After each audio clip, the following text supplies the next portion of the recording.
हिवाळा म्हणजे भाज्यांची पर्वणीच, नाही का? मग याच हिवाळ्यातल्या भाज्या वापरून आज आपण गणेश जयंती विशेष एक थाळी करणार आहोत. आता या थाळीमध्ये तर मी लसूण कांदा वापरला आहे, पण तुम्ही ही लसूण कांदा विरहित पण करू शकता. नमस्कार, मी सोनल्स रेसिपीजमध्ये तुमचं खूप खूप मनापासून स्वागत करते. आणि आज आपण ही मस्त अशी हिवाळ्यातल्या भाज्या वापरून साधी सोपी अशी नैवेद्याची थाळी करणार आहोत. चला तर बघूया कसं केलं. जेव्हा आपण कुठलीही थाळी करतो तेव्हा सगळ्यात आधी महत्त्वाचं आहे म्हणजे नियोजन. तर यामध्ये मी नियोजनमध्ये सगळ्यात पहिले काय केलं, कुकर लावून घेतलेला आहे वरण भाताचा आणि त्यानंतर गाजरचा हलवा म्हणजे करायला ठेवलेला आहे. आता हा गाजरच्या हलव्याची रेसिपी मी ऑलरेडी पोस्ट केलेली आहे, त्यामुळे मी इथे ही रेसिपी दाखवत नाही आहे. तर या थाळीमध्ये आपण 2 भाज्या बघणार आहोत आणि एक कोशिंबीर बघणार आहोत. आणि हो, ही जी थाळी आहे अवघ्या 1 तासात तयार होते. कशी? तर आपण सुरुवातीला सगळी तयारी जर करून घेतली. आता माझ्याकडे तुम्हाला माहिती आहे 4 बर्नरचा गॅस आहे. तर मी काय करते, सगळी तयारी आधी करून घेते आणि नंतर फक्त गॅसवरती म्हणजे फोडणी द्यायचं काम तेवढं ठेवते. तर कुकर सगळ्यात आधी लावून तो मागेच सरकवून घ्यायचा, म्हणजे त्याच्या शिट्ट्या होतपर्यंत तो मागे राहतो. त्यानंतर जो आपल्याला मी इथे जो गाजरचा हलवा तयार केलेला आहे तो एकीकडे लावून ठेवून दिला आहे आणि त्याला मध्ये मध्ये परतवत आहे. त्यानंतर समोर मी या 2 भाज्या करून घेत आहे. तर सगळ्यात आधी आपण पहिली जी भाजी तयार करून घेणार आहोत ती म्हणजे हिरवे ओले चण्याची. ओले चणे म्हणजे जे हरभरा असतो त्यांची ते दाणे काढून घ्यायचे आहे आणि त्याची आपल्याला भाजी तयार करायची आहे. त्यासाठी मी एक वाटण तयार करून घेतलं. त्या वाटणामध्ये मी 6-7 कमी तिखटवाल्या मिरच्या घेतल्या. त्यानंतर 1 वाटी आपण कोथिंबीर घातलेली आहे. सोबत 5-6 लसणाच्या पाकळ्या, 1 इंच आल्याचा तुकडा, हे सगळं घालून हे आपल्याला वाटण तयार करून घ्यायचं आहे. हे बघा, या पद्धतीचं असं वाटण तयार करून घ्यायचं, अगदी बारीक पेस्ट करायची नाही. त्यानंतर इथे मी एका कढईमध्ये 3 पळी तेल घेतलेलं आहे. तेल गरम झालं की यामध्ये आपण मोहरी घालून घेऊ. मोहरी चांगली तडतडली की त्यानंतर 1 चमचा त्यामध्ये जिरे घालू. जिरे तेलामध्ये छान फुलले की त्यामध्ये तयार वाटण घालू. तर हे संपूर्ण वाटण मी इथे घालून घेत आहे.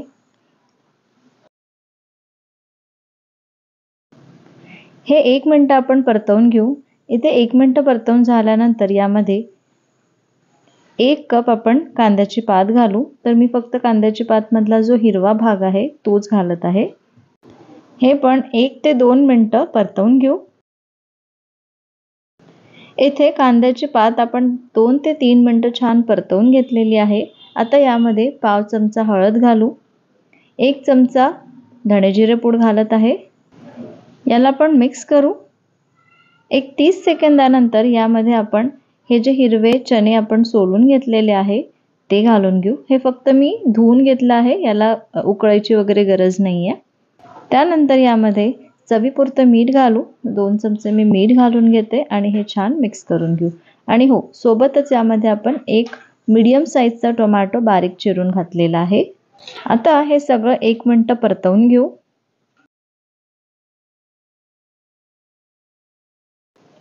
आणि याला झाकून 2 ते 3 मिनिटं वाफ काढू.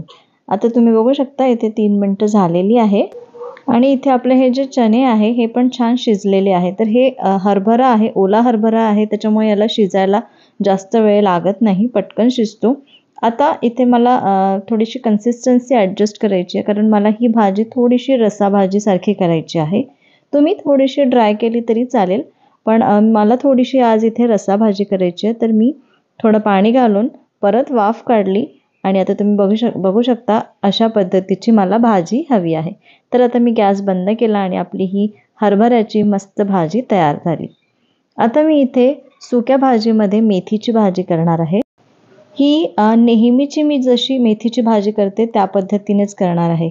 कदाचित तुम्हाला ही माहिती असेलही किंवा जर नसेल माहिती तर माझी ही पद्धत नक्की ट्राय करा. तर इथे मी 2 पळी तेल गरम करून घेतलं. तेल गरम झाल्यानंतर यामध्ये आपण भरपूर लसूण घालू. आता ही जर थाळी तुम्ही नैवेद्यासाठी करत असाल तर तुम्ही इथे लसूण नाही घातला तरीही चालेल. लसूण आपण 1-2 मिनिटं छान परतवून घेऊ. जास्त डार्क रंगावरती परतवायचा नाहीये, फक्त थोडंसं 1 मिनिट तेलामध्ये घातल्यानंतर लगेचच यामध्ये आपण हिरवी मिरची घालून घेऊ आणि मिरची घालून 30 सेकंद झाल्यानंतर लगेच आपण इथे मेथी घालू. तर ही मेथी मी स्वच्छ धुवून घेतलेली आहे आणि 2 ते 3 पाण्याने धुवून याला मी थोडंसं कट करून घेतलं आहे. जर तुम्ही मेथी निवडताना अगदी बारीक बारीक निवडत असाल तर तुम्हाला कट करायची पण गरज नाही आहे. पण मेथी निवडताना मी माझ्या अहोंना घेऊन बसते, त्याच्यामुळे मग ती मोठी मोठी निवडतात, मोठे मोठे पानं असतात, त्यामुळे मी इथे थोडीशी कट करून घेतलेली आहे. आता ही परतून घेऊ.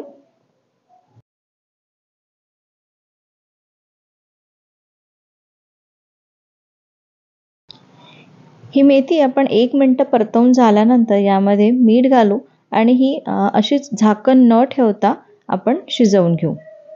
तर इथे एक महत्त्वाची टिप नक्की लक्षात ठेवा, जेव्हा आपण मेथी शिजवतो तर त्याच्यावरती झाकण ठेवायचं नाही. जर मेथीवरती झाकण ठेवलं तर मेथी कडवट लागते, कडू लागते. म्हणून कधीही मेथी शिजवताना त्याच्यावरती झाकण ठेवायची गरज नाही आहे. आणि आपण यामध्ये मीठ घातलेलं आहे, त्याच्यामुळे याला पाणी सुटतं आणि त्या पाण्यामध्येच ही मेथी शिजते आणि वरून आपल्याला पाणी देखील घालायची गरज पडत नाही. तुम्ही बघू शकता मीठ घातल्यानंतर इथे किती छान पाणी सुटलेलं आहे आणि या पाण्यामध्येच ही आपली सुकी मेथीची भाजी होणार आहे. ही मेथीची भाजी आपण 5 मिनिटं मीडियम गॅसवर शिजवून घेतली आणि तुम्ही बघू शकता यातलं पाणी सगळं सुकलेलं आहे आणि छान मस्त तेल सुटलेलं आहे. आता या स्टेजलाच आपली ही मेथीची भाजी तयार आहे. आपण गॅस बंद करायचा आणि 2 टेबलस्पून दाण्याचा कूट घालायचा आहे. तर हा कूट घालून मी परत 1 मिनिट छान परतवून घेते आणि आपली ही सुकी मेथीची भाजी तयार आहे. आता आपल्या दोन्ही भाज्या तयार झाल्या. आता आपण तोंडी लावायला एक मस्त कोशिंबीर तयार करू. त्यासाठी मी 1 कप गाजर घेतलेला आहे, म्हणजे गाजर किसून घेतल्यानंतर 1 कप आहे. त्यामध्ये चवीपुरतं मीठ घातलं, पाव चमचा. त्यानंतर अर्धा चमचा यामध्ये आपण साखर घातलेली आहे आणि इथे मी एक पेस्ट तयार करून घेतली आहे. तर यामध्ये 1 छोटी मिरची, त्यानंतर थोडी कोथिंबीर, 2-3 लसणाच्या पाकळ्या, थोडंसं जिरं, हे असं मिक्सरमध्ये बारीक करून घेतलं आणि हे यामध्ये आपल्याला घालायचं आहे. आता यामध्ये आपण 1 टेबलस्पून दाण्याचा कूट घालू. हे शेंगदाणे आपण भाजून कूट करून घेतलेला आहे आणि आता हे छान मिक्स करून घेऊ. तर आपली ही इन्स्टंट गाजराची कोशिंबीर तयार आहे. आपल्या थाळीचे सगळे पदार्थ तयार झालेले आहे. आता आपण थाळी सर्व करू. तर इथे मी ऑलरेडी ताटामध्ये गाजराची कोशिंबीर वाढून घेतलेली आहे, मेथी वाढून घेतली आहे. त्यानंतर आपण जी हरभऱ्याची भाजी केली होती ती पण वाढून घेतलेली आहे. भात, पांढरा भात आणि त्यावरती मस्त गरमागरम वरण, हे वाढून घेऊ. आपला गाजरचा हलवा. इथे गाजरच्या हलव्यामध्ये मी ड्रायफ्रूट्स जे आहे ते थोडेसे तुपामध्ये फ्राय करून घातलेले आहे.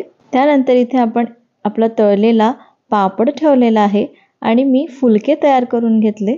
नॉर्मली जसे आपण फुलके करतो त्याप्रमाणेच केले आणि ते पण ठेवून देऊ.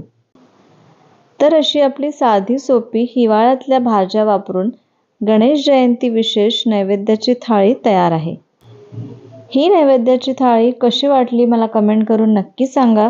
हा व्हिडिओ आवडला असेल तर लाईक करा, शेअर करा आणि सबस्क्राईब करायला विसरू नका.